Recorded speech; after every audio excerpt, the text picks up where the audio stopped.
await you, such as the most up-to-date participants list, the latest agenda, and a venue overview, and much more. We wish you a pleasant time at the MSC and many fruitful discussions.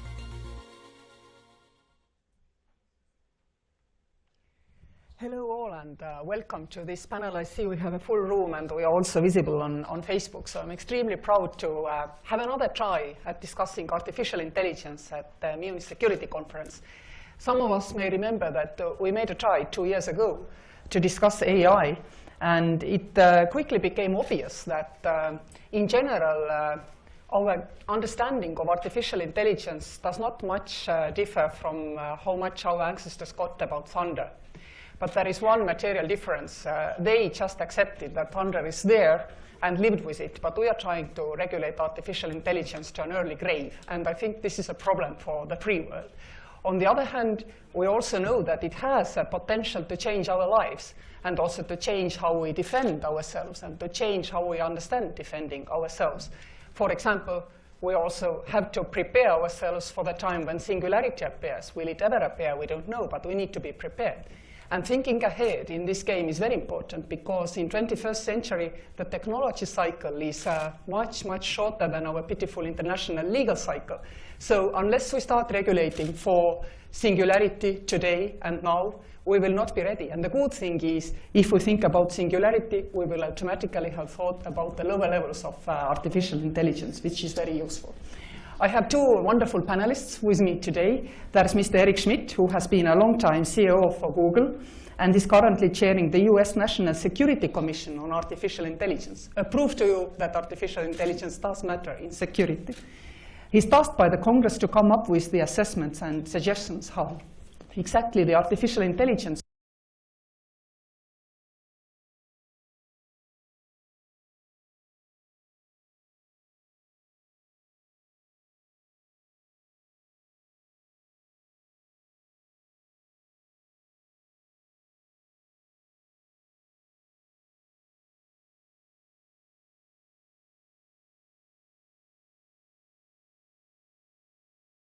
will touch upon security. I know also that you have worked in various digital companies in Palo Alto, so if somebody can put us in the picture and save us from the thunder situation, it's you. So thank you for being with us. We also have Ambassador Ying, and she has had a long and eminent career in the Chinese Foreign Service. We are good friends already from Munich and Elmo forwards of the MSC, and you're always open to come up with the positions of your country, which are very important for us to understand, particularly in this topic, because as we all know, China has a really good command and good understanding of artificial intelligence. And I think it's worth a while also to discuss not only how AI affects our technology and technical level our societies, but also the societies themselves, the identities of societies and their development. So I think you can provide interesting and important insights into that question. So thank you. And I would now turn then to the questions I have thought of where we could start. First of all, can you tell us what exactly is artificial intelligence? I mean, 10 years ago, when I was an EU auditor, it was called an algorithm if you were able to find in data ledger that somebody was buying too many Mercedes-Benz parts. Nowadays, this would definitely be called artificial intelligence. What exactly it is and how it has the capacity and power to, affect the society and the security. Please, Mr. Schmidt. So most people, when they think of artificial intelligence, think of the movies and killer robots. And that's sort of a popular view. The truth of artificial intelligence is that it's a set of software and hardware that mimics the way the vision system of the brain works, typically known as neural networks. And in that, it's particularly good at looking for patterns and predicting outcomes. It's particularly good at vision. The impact of AI on society will be very profound. We're in a huge race to develop new technologies, and the biggest impact will be in healthcare. So for everyone here goes to the doctor, or those of you who are in other countries that don't have proper medical systems, you'll be able to do this with your phone. They take a picture, The computer can make a recommendation that's better than what the doctor can see. That doesn't mean the doctor is replaced by the AI, but the doctor is a much better doctor because of this. And the fact of the matter is that humans are pretty much the same biologically, and we can get enough training data to do it. So the simplest way to understand AI is if you have a great deal of data, you can look for patterns and you can predict what will happen next. In national security, there are plenty of examples where that would occur if we had a lot of training data. If you look at typical kinetic conflict, which is fortunately very rare, there isn't very much training data. So the initial uses in national security will be mostly in terms of intelligence analysis and vision and monitoring. I have a follow-up question too. I have had a nagging worry for many years already now.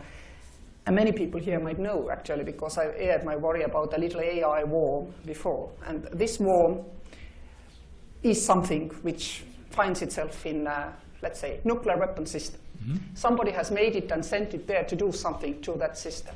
Yeah. But of course, I mean, it only knows what to expect in this system according to its technological data. But there may be other information in the whole system. For example, somebody has gone into the system with a contaminated computer, which had yesterday's news on it.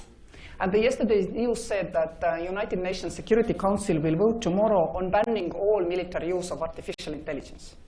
And this thing knows it is a military use artificial intelligence. What will it do to the United Nations Security Council? So I appreciate the narrative, but what you're describing is a movie. Because today, we don't know how to put in objective consciousness into AI.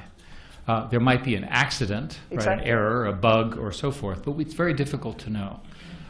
The concern that people in the AI ethics community have to do with military weapons that are learning as they go. And indeed, the commission that I'm part of for the US military has proposed some AI military ethics to try to address this issue. For example, what would it mean? Will we gain a system where if somebody, for example, guesses that AI development has gone so far that it may gain consciousness, we will be able to send in a monitoring? So by the way, if the AIs become conscious, it's not like we weren't watching, mm-hmm. Right? And we should be able to pull the plug. So, and this is decades from now. I'm not too worried about that. What I am worried about is when systems misbehave relative to their objective. And one of the basic principles of AI ethics is that the AI should do what you agreed that it should do, and it shouldn't do other things. There's a whole area of research in AI which covers this, which is moving forward very quickly. My friend Jan Tallinn, who works for DeepMind, warns us that there is a 50-50 chance that by the mid-century we might have a really smart AI which might try to escape us and ourselves.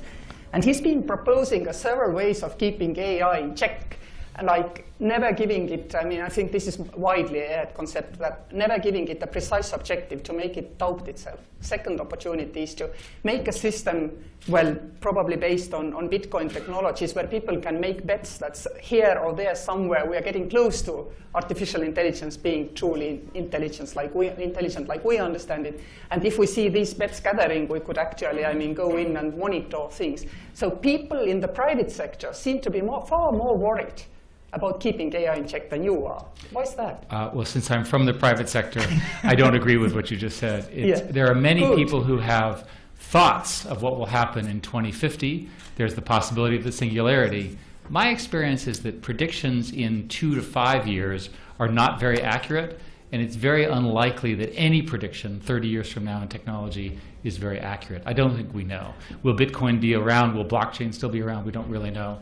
All of these systems assume that there's an objective function and there's confusion inside of the AI. We don't know in 30 years, perhaps there'll be a different way of AI working. What we do know is that these systems are very, very good at taking all the data that exists and organizing concepts around them. We don't have a concept of intuition. We don't have a concept of setting their own objectives. We don't have the notion of free will, if you will. Those are very far away.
The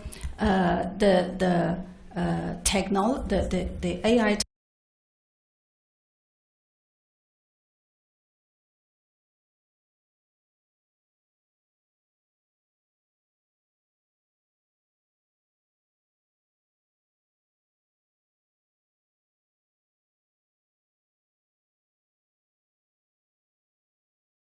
The main expectation among the Chinese people is for the convenience it's going to bring, for the richness, the enrichment of the life, and especially you talk about health area. I visited a kidney factory, a factory for kidney disease in China, and it has 400 beds.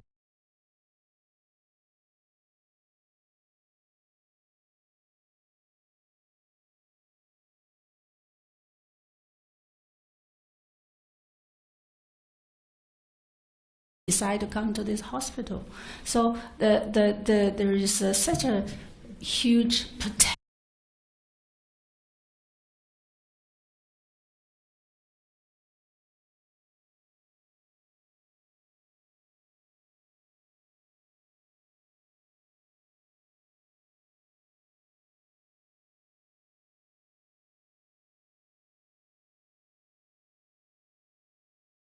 of the concern among the students is jobs. It's 50% of students ask about job. The concern is that after studying for 12 years, finally graduating from universities, and maybe when they graduate, the job they were aiming at disappeared. So I think that can happen. So for the government, it's very important to move a bit ahead of the curve and to set up the kind of training program which can make the young generation better able to adapt to challenges in this area. But so it's pros and cons. There's a great potential for bringing livelihood for the people. On the other hand, there will have the negative side too, so we have to consider for that part too. But if I may ask, you mentioned doctors and the healing capacity of artificial intelligence, and you too. But as we all know, healthcare and health data is something which people consider very precious, and it could actually be precious in the countries where there is private insurance schemes. If you have a single payer national scheme, then it's not a worry basically, but for people it can really be a big worry. How do you counterbalance, and I know you have promised to people that there will be no worries about privacy, that privacy is protected. And if I think of how we handle this question in Western world, then it mostly tends to be serious attempts of over-regulation leading to not any regulation at all, because we don't understand enough of the technology and it changes quicker than we can regulate. I mean, to make it very simple, previously, if you gave your data to your doctor, then the law or even the principle said the doctor has to keep your data safe. And then we let the doctors to keep the data safe. We didn't ask them how exactly, in the safe somewhere. It was safe. Now we are trying to regulate the technological pathways to the data safety, while we know that technology changes very quickly and it's meaningless to regulate for a concrete technology. How are Chinese attempting to or approaching to this privacy issue? How do you gather, use, mine, because artificial intelligence is all about mining the data to learn, as you mentioned, and then dispose of this data? How have you regulated this in your society? That's part of the governance issue.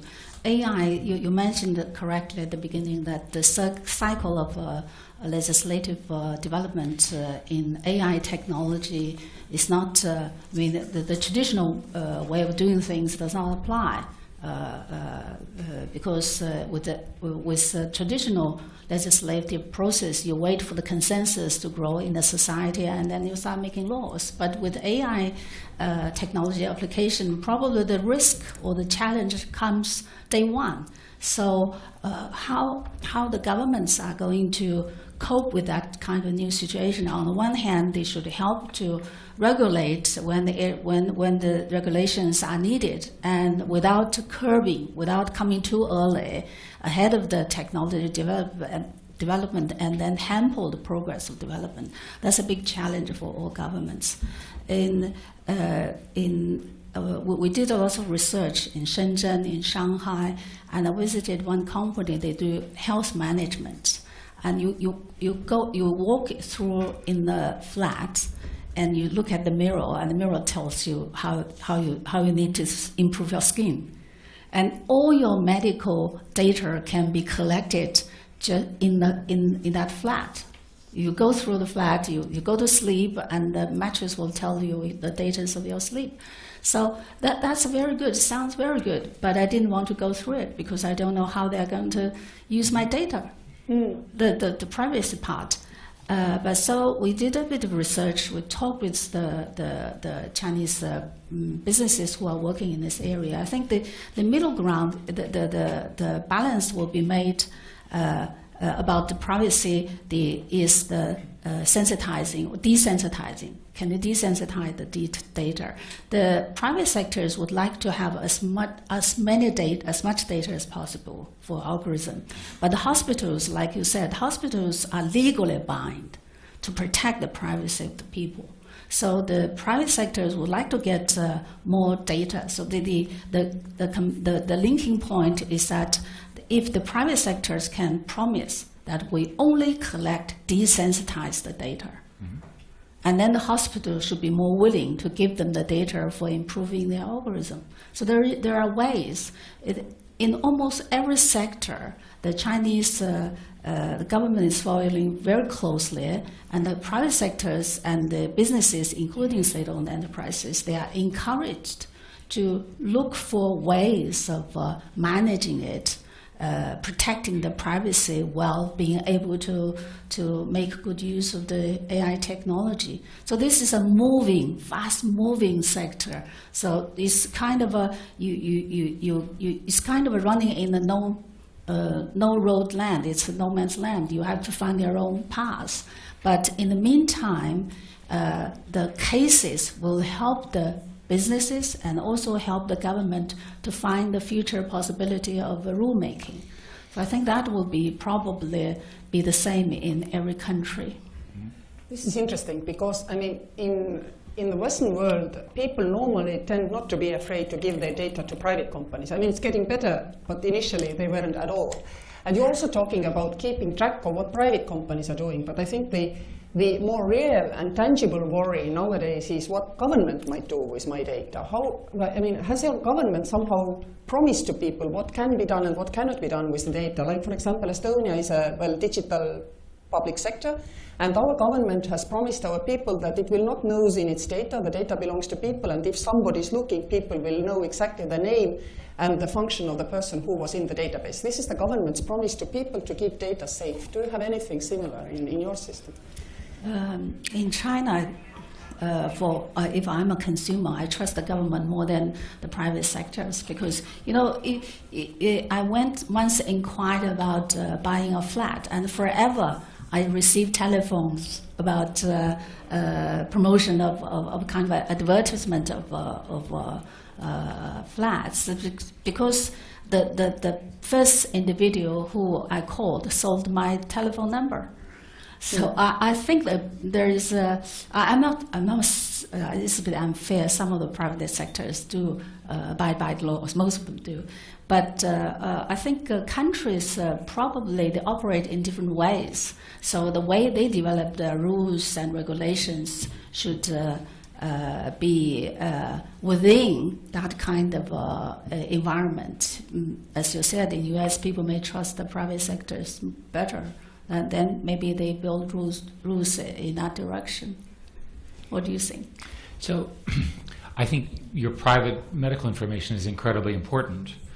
If you're generous and you're willing to allow de-anonymized data about yourself to go into a research database to help cure cancer or some other disease, you should do so, and we should want to encourage that. There is some good news, which is we don't need the information of everyone on the planet. The algorithms are good enough that a certain number of samples is probably good enough to get what we need. And so I think there is a compromise here that will work. If we think of medical data, then unfortunately, if you get really serious, for example, analyzing cancers, etc., then you cannot look for the knowns because there are so many unknowns. You need to do some random scanning in order to start to understand the variety of the development of cancer. So how would you go about that? So in fact, there are databases. There's one at the Broad Institute called Count Me In, where people voluntarily give both healthy and diseased genetic information for precisely that comparison. We don't need everyone, we just need a representative set. As long as it's statistically normalized, we can do it.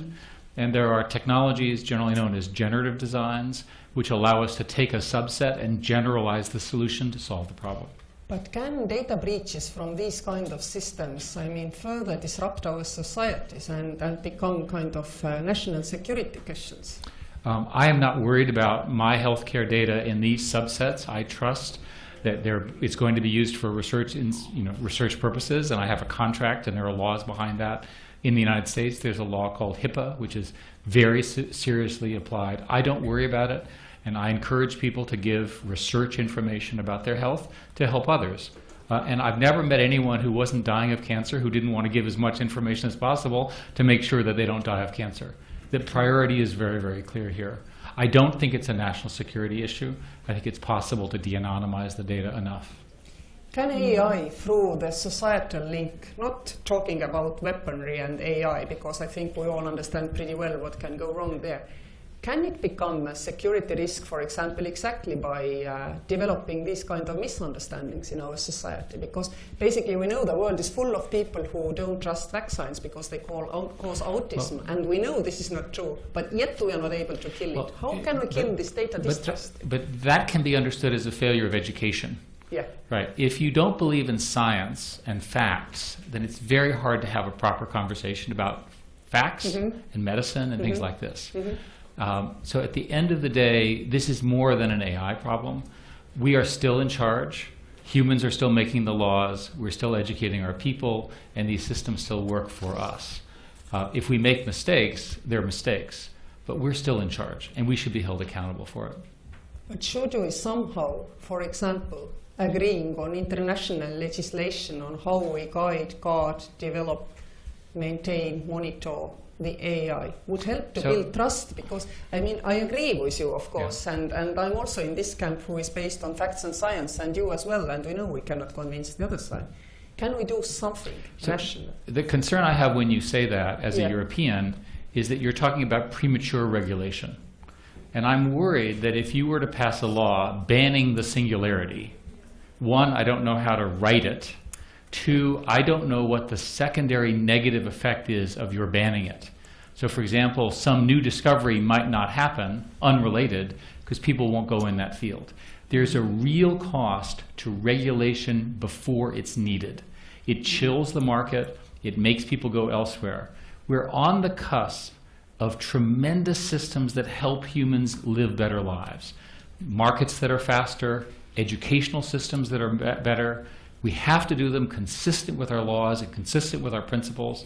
I accept the principles and laws in China are different, but we can learn from each other, we can work together. If they invent something in healthcare, that helps Europe, it helps America, and vice versa. There are so many areas where there's a global benefit from advances. Please don't slow it down.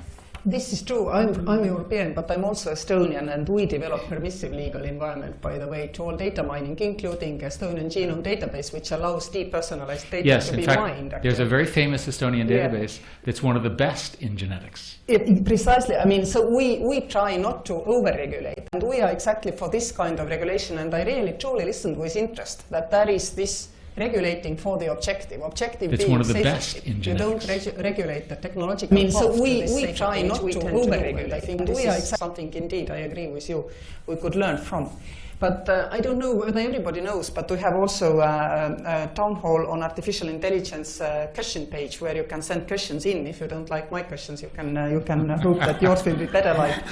And I think it would be good to take some from here as well, and then we'll turn to the public. And I have already somebody who definitely wants to talk here. It's General John Allen from the Brookings Institution.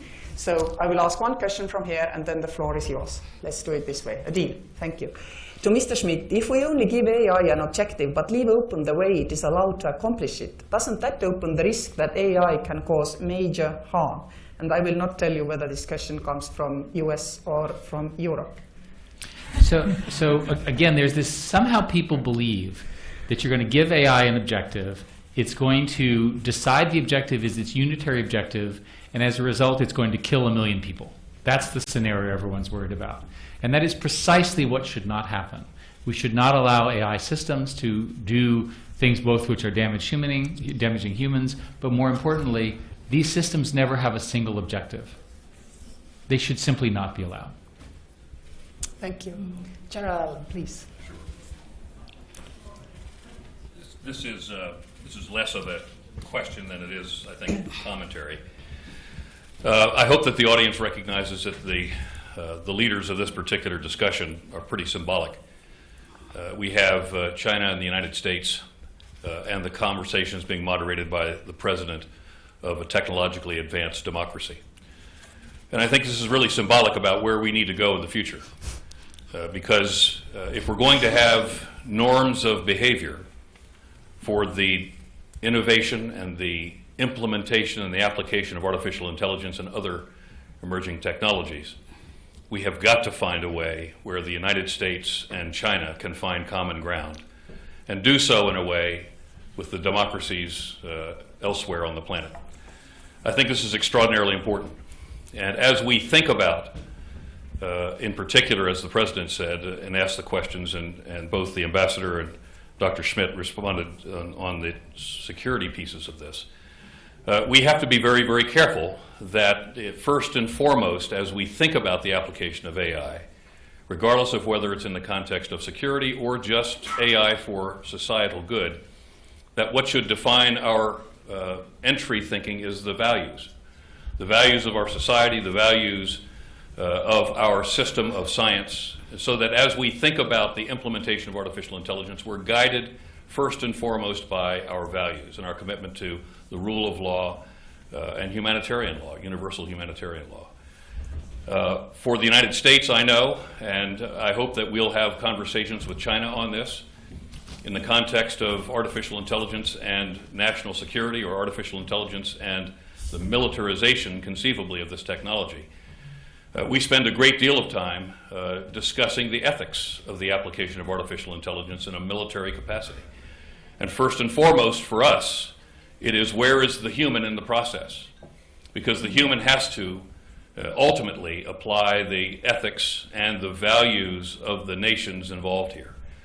And this is very important to us. We're looking at it very hard in Brookings. I know others are as well, that the whole business of the application of artificial intelligence in conflict for us has to be guided by our values, has to be guided by our commitment to human rights and the rule of law.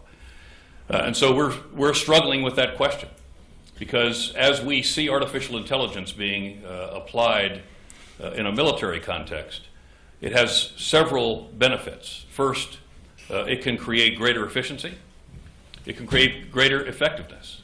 It can also make military operations safer.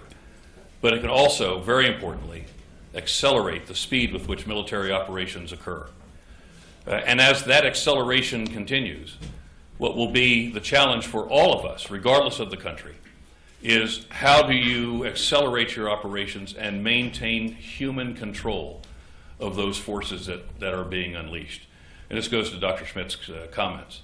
The human control of artificial intelligence should not be accidental. It shouldn't be secondary. It should be preeminent in our thinking in this regard. And it goes to the issue of singularity. And we can perhaps talk about that additionally. You know, there are some AI researchers who said being worried about singularity is sort of like being worried about overpopulation on Mars. It's going to happen someday, but we don't have to worry about it right now. But as was said a little while ago, we're not going to discover singularity one morning. We will have worked our way to that moment. And the hope will be that as we've worked our way to that moment, that the human dimension of singularity will be profound and finally in control. It doesn't mean that once singularity is accomplished, that we have lost control and technology races away from us to our detriment. I think that process will be a process that will go forward together. And to finish where I started, I think the extraordinary importance of having China and the United States at the beginning of these conversations as technology changes is extraordinarily important for the global concept of systems and norms of behavior. And if we can get that right at this point, I think we have an optimistic future. Thank you. Thank you. There was a very important statement in this, and this was that our approach to developing the artificial intelligence needs to depend on our value base. That's correct. Which kind of leads me to provoke my panel with this question. Will those who have varied value bases or different value bases, and we know, I mean, there are different values which countries promote and support, have different opportunities to promote the development of artificial intelligence? And are those with stronger moral values somehow straitjacketed and may lose out in this competition? Or is it not the case? I would like to ask this question from both of you, actually, if I may. So maybe if I could start with you.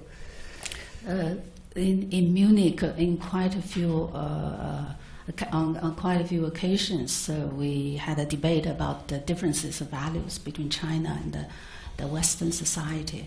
I personally, with my experience, diplomatic experience for 40 years, I have a bit of difficulties accepting that we have different values. Probably we read the values in different ways. We put different content. But the general values like peace and prosperity, human rights, people's dignity in their lives, privacy, I think these are all very important principles in Chinese society as well as in your society. Take, for example, in China, as I said, that the lawmaking may be behind the practices, but it shouldn't stay too far away. And we should not try to impose a law before the consensus is there. But on privacy issue, there's one area where the society is having consensus earlier. That is the children's privacy. There's no different views. Very quickly, the whole society has agreement on this need for protection of the children's privacy. That's why the first regulation that appeared in China regarding the new technologies, how to protect the children's privacy. And it's also for the first time in our civil code, when we amend the laws and put them into civil code, it's the first time that buyout data is put into this legislative as part of the element for protection. So I think China, with such a society of such a size, it's a bit more complicated. Maybe the problems could be more varied, but I think the fundamental values of the society I agree, is the essential foundation for the technology development and also for the rules and regulations making. Yeah, I don't necessarily think that that there is only one kind of country which may have a slightly different understanding or approach to to the personal rights and all this. I mean, there are others globally, so not necessarily only to think in the Chinese viewpoint. But don't you? This generation of artificial intelligence needs lots of data Yeah. to train against. It's very important that each society come up with ways to get enough data consistent with their laws and privacy views. There's good news, and I wanted to, and the gentleman and I have worked on this over the years, I want to sort of talk a little bit about this. We keep talking about the singularity for some reason. It's important to talk about what will happen in the next 5 or 10 years. The greatest advances right now are in something called transfer learning, where you train a model and then you can take that model and use it for specialized examples. This is now taking over the world. It's particularly useful in language and in vision understanding. A reasonable expectation is that as a result of that, we will end up with expert systems in specific verticals. Very smart physics systems, very smart chemistry systems, think science and that thing. Analytical systems, which is not broad intelligence, but which really advance human development, conceptual development, language development, understanding of others. The ability to look at everything and understand it, to get it summarized for you. It really is fundamental. In order to do that, we need to make sure that data is available to researchers, and we can do that consistent with our privacy. And if there's a difference in view of privacy, they're close enough that both can win. But can you tell us, because this is security conference, if we are all very nice and allow all this artificial intelligence to learn from all our data, how will that impact how we fight with each other or how we deter each other, depending on where we come from? So let's talk about fighting and deterrence. Yeah. I think the good news is there's going to be less kinetic conflict. If you look at the history since World War II, the number of deaths globally have continued to decline. There's every reason to think that as a society, things are getting better. Globalization is working. People want to work together and not kill each other as a general rule. The numbers are getting better. What is also true is that countries are spending an awful lot of time in non-kinetic conflict, right? Whether it's election interference, monitoring each other, and so forth. Most of that activity today is not being done using AI. It's being used traditional techniques, traditional machine learning, traditional intelligence gathering, and so forth. We have not yet seen the use of AI in that. In order for that scenario to occur, you would have to have enough training data to teach the system to do it. And there's not enough training data yet. So I'm not as worried about that as others are. As I said before, the primary national security use of AI will be for military intelligence. Satellite imagery, tracking drone activity, tracking movement, all that, which the militaries around the world do a great deal of. Now I'm really worried because you said that in next 5 or 10 years there will be no chance that these military worms of mine or yours will have enough data, which kind of seems to make people think that the rational thing then is to limit this data, because then we can never get to the situation where this will affect our security and weaponry. And myself being from Europe, but on the permissive legal kind of environment side. Well, I'll give you an example of how this is typically done. The military systems typically train on open source data, which is publicly available data, and then using transfer learning, they are applied into military contexts. And that's how all of the militaries are doing it. That's not stoppable because the training data is already in open systems. In other words, if you can learn how to recognize a truck, you can learn how to recognize a tank. I have some better questions coming from auditorium, so I will turn to them for now. I have one really good which deals with society and jobs, but since we are on military and security, I will leave that maybe for later if we have time. But I have a question. What about if the values on which the development of AI tools have been based will change? If governments become more nationalistic, or even the question says racist, what will then happen? So there's a great concern in our industry that the training data carries biases with it, and that there is inherent bias and inherent prejudice in the system because of the way it was trained. And there's a great deal of research in trying to identify unintended bias. And many people believe that we can actually change the algorithm so that if something is mistrained, you can correct it in the model. The other concern is one of corruption of the actual model.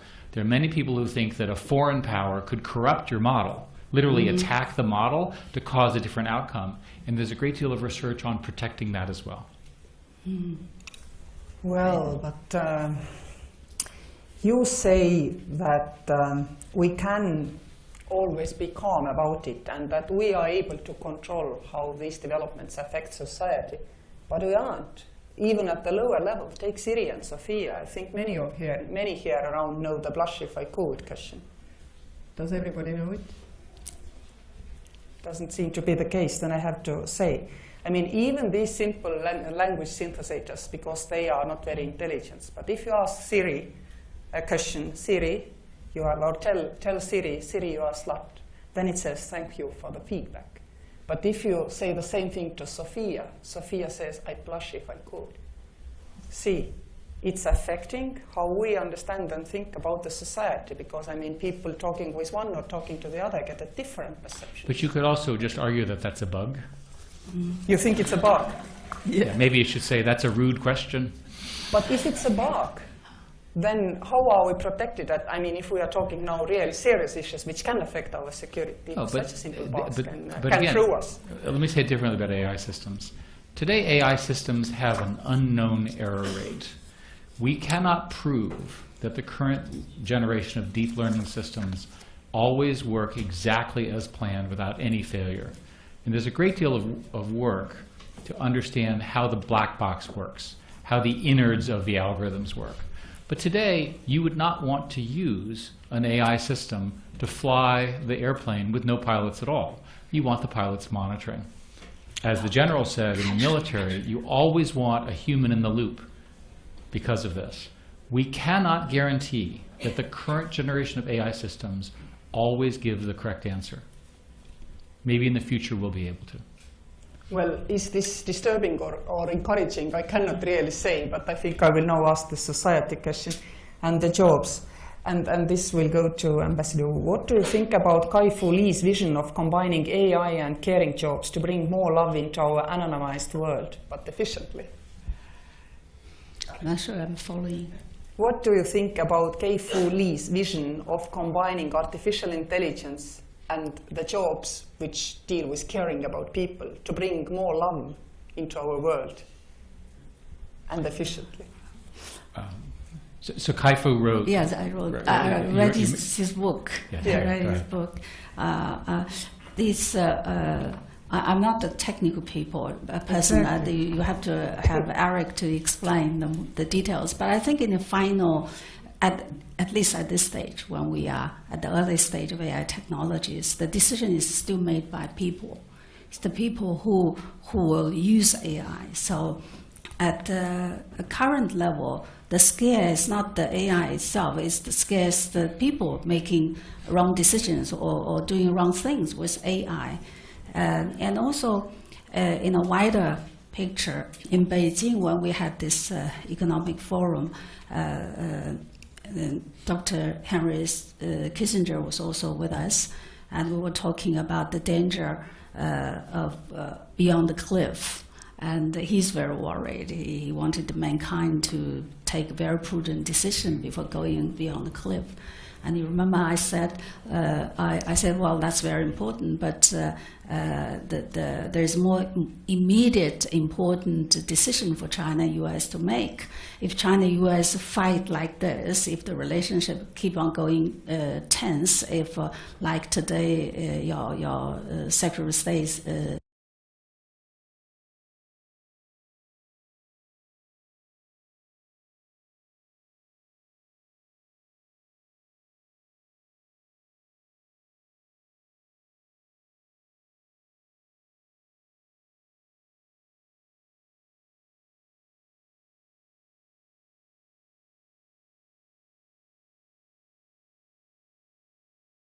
talked about China, well, the way he talked about China, China is already the enemy.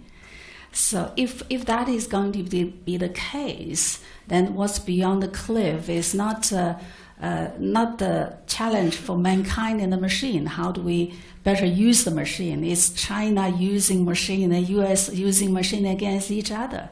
It would be a very different horizon. So I think that it's very important at this stage for China and U.S. to realize the responsibilities they have for mankind and make the right decisions about our relationship and make sure that in future we are partners, not enemies. I feel that this kind of statement that we have more room for love can also be made less optimistic in this sense that indeed, I mean, when we were growing up and we were not using technology, low-level technology like checkpoints in the shops, automatic check-in in the airports, we learned while growing up with low-level, low-risk human interaction to be parts of the human society. But in this new world, there will be a risk in itself that, I mean, our children grow up without learning through these low-level, low-risk human contacts, how to be a compassionate human being, how to read another human being, etc. I think you're being very, very much too far in that direction. Children today are growing up with their parents. They're being disciplined in the way parents always have, and they're learning how to text. They have more friends than they've ever had. There was this notion 10 years ago that people would be bowling alone was the phrase, that people would be isolated. In fact, the problem is you have too many friends, too much contact, too many interactions, too much distractions. The future is more interactions with people, not less, typically mediated by technology. And you were talking about elder care and Kai-Fu's book. Most everybody here has an elderly parent, and that elderly parent, if you look at many elderly, they'll say they're isolated or they're lonely. Wouldn't it be nice if there was a digital assistant that would remind my mother that I should call her, and then it would remind me to call her, and then she would say, oh, Eric is calling. And then she gets the phone call and she says, wow, that's a great assistant. These systems don't have to be so difficult to be very powerful. I'm not so sure I really appreciate my friends remembering my birthday now better because they have Facebook, but okay. There is another question, please. I have a question, but my app doesn't work. I'm a German tech blogger and entrepreneur, so maybe I can bring it. Please go through a microphone because people on Facebook might be also. Yeah, I'm a German tech blogger and entrepreneur, and I totally respect what this panel was about, and I totally agree about the values, and also developers should have an eye on it. But I want to ask a business question to get an answer from an American and the Chinese perspective. You talked about like regulating singularity before it will be there. And when you have a look from a Chinese and from the US perspective on, for example, the European GDPR law, and everything coming up also in the cybersecurity field, like with the certifications they are planning. Would you say this is the way the European Union chose, that we regulate before we understand, or they regulate before they understand? And what would you recommend to a founder? I have one in my portfolio who starts an AI business now. Would you recommend to start such a business within the European Union, or would you say don't do it, go somewhere else? Thank you. So, who wants to start? Well, I would strongly recommend starting an AI business in Europe. Europe has far fewer of the startups that it needs in AI. I can tell you that the technical talent at Europe is fantastic, and we need more software companies, more tech companies, and I would start an AI company in Europe, in medicine or the financial services, both of which are mature industries that need improvement in Europe. The Chinese companies I came across asking them about the EU GDPR, including Huawei, these companies are quite supportive. For them, it's not that important what kind of rules and regulations are there. It's important for them to have something there, so they feel safe, they can move forward. They feel uncomfortable if there's nothing there. Of course, if there's nothing there, they will try to make something there. So whether this GDPR is going to slow down the European companies, well, that's for the Europeans to judge. But I think at this stage, Europe, US, China will have a slightly different emphasis, different thinking in the rulemaking. But in the end, we'll probably meet each other somewhere, because we will be confronting with the same challenges, and finding the path to the same direction will not be a bad thing. Well, if I may add, if you are into GovTech, I think Europe is a much better place to work than other areas, because Europe, for some reason, maybe because there is a digital sandbox in public service offering in Europe, my country, is much more interesting in digitalizing all public service and offering people kind of supportive government 2.0 than is America. So Europe is not so backwards in everything, even if all the questions here, which I tend to think that we Europeans are real losers. It's a question about whether can Europe even come close to having a bronze medal in artificial intelligence development. What do you make of Europe plans to regulate AI to be ethical? Maybe there is not the bias that it will also be limiting, and so on. But there is also this question, if we use AI long enough, we might trust it more than the human being, to the point that even if there is an error, and you said there are many, it might not be investigated, since our trust in AI has become too overwhelming. What will that do to our society? Again, these are long-term speculations of things which may or may not happen. My answer to what Europe should do is Europe should do more. Right? The underlying universities in Europe are excellent. The talent is excellent. What you need to do is you need to have more money, more people. I'll give you an example. In the United States, the #1 major in essentially every university is now computer science, bypassing economics. I can tell you that in China, they have the most vibrant technology sector ever, even more vibrant in Silicon Valley. They have a concept called 9-9-6, 9 in the morning, 9 at night, 6 days a week. I think that's probably illegal in European law. The fact of the matter is that this is a global competition with enormous resources coming in from China and in the United States through its model. Europe needs to do the same, and it can do the same. There's nothing preventing Europe from doing this except European collectively deciding to do it.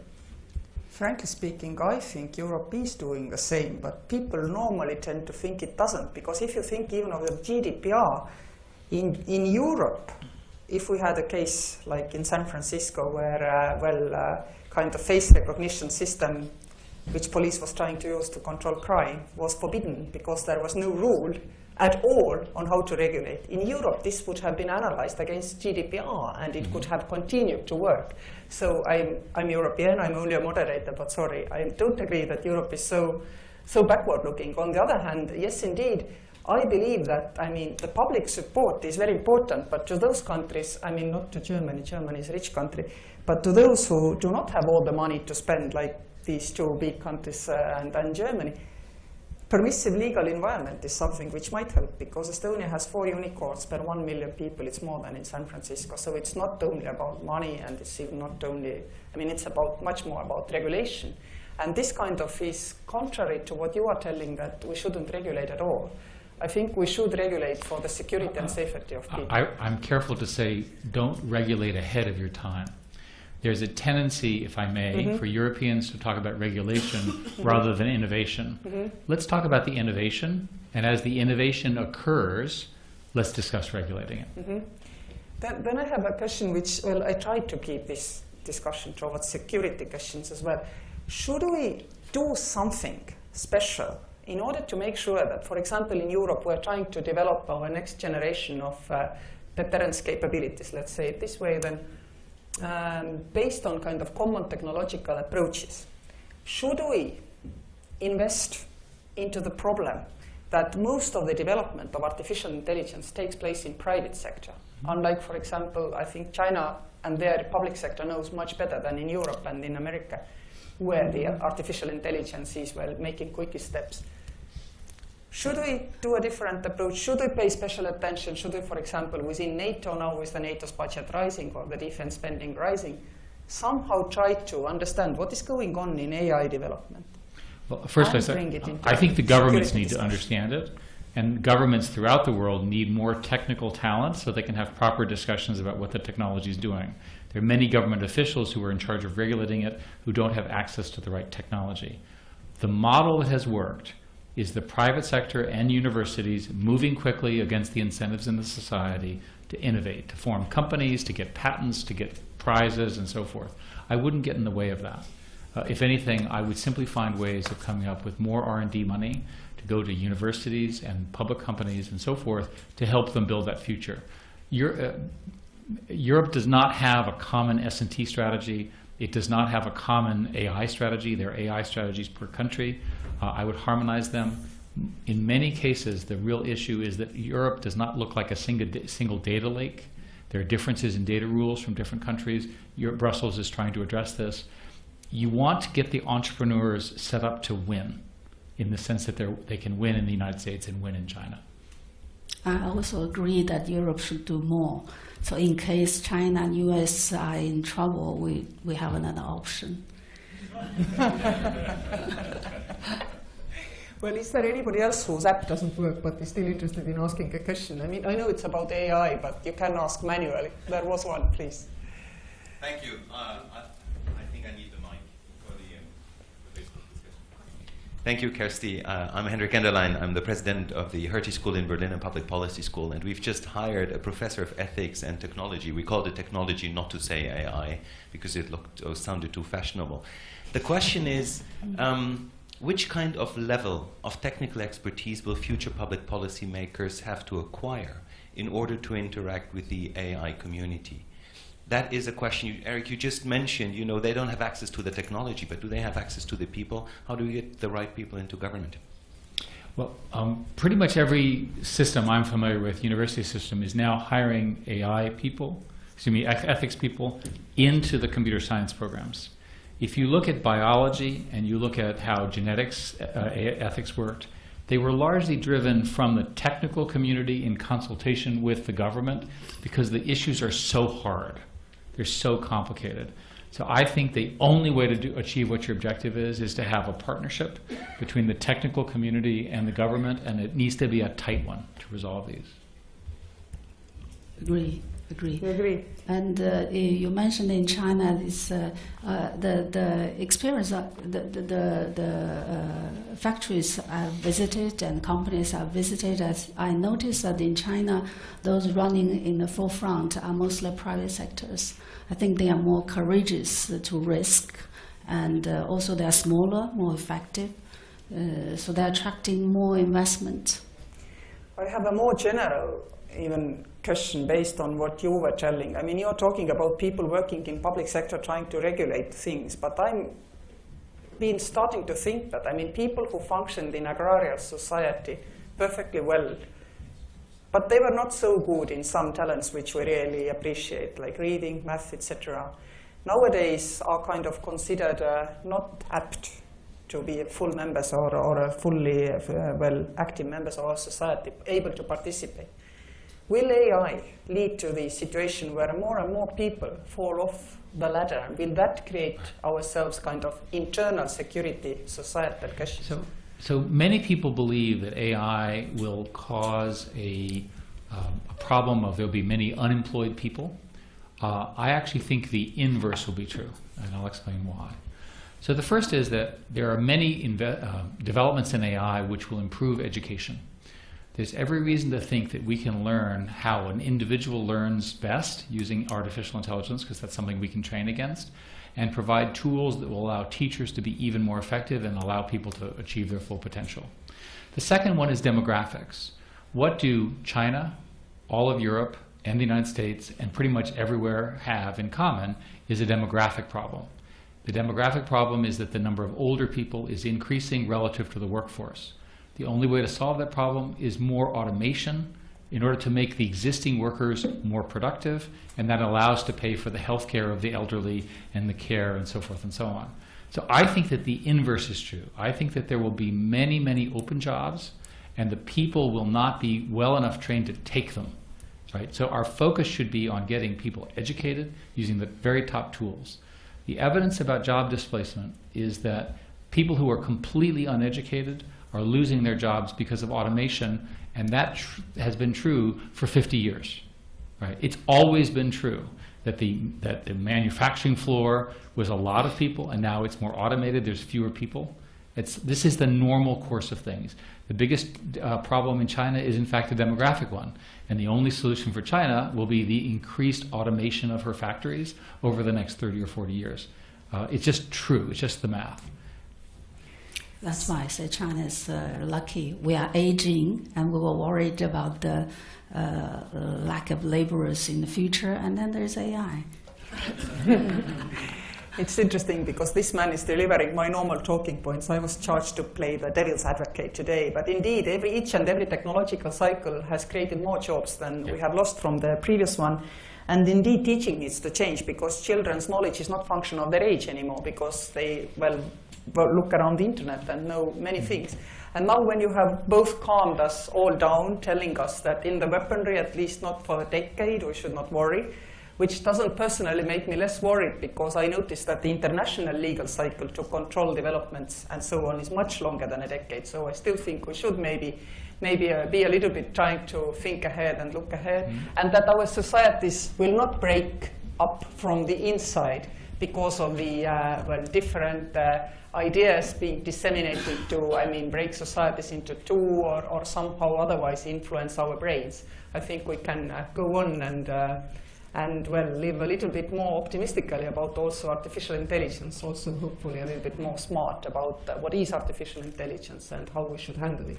Well, I hope we will continue with these discussions also in the Munich Security Conference, because technology is linked to security. Thank you for being Thank you here. all. Thank Thank you. you all for being here.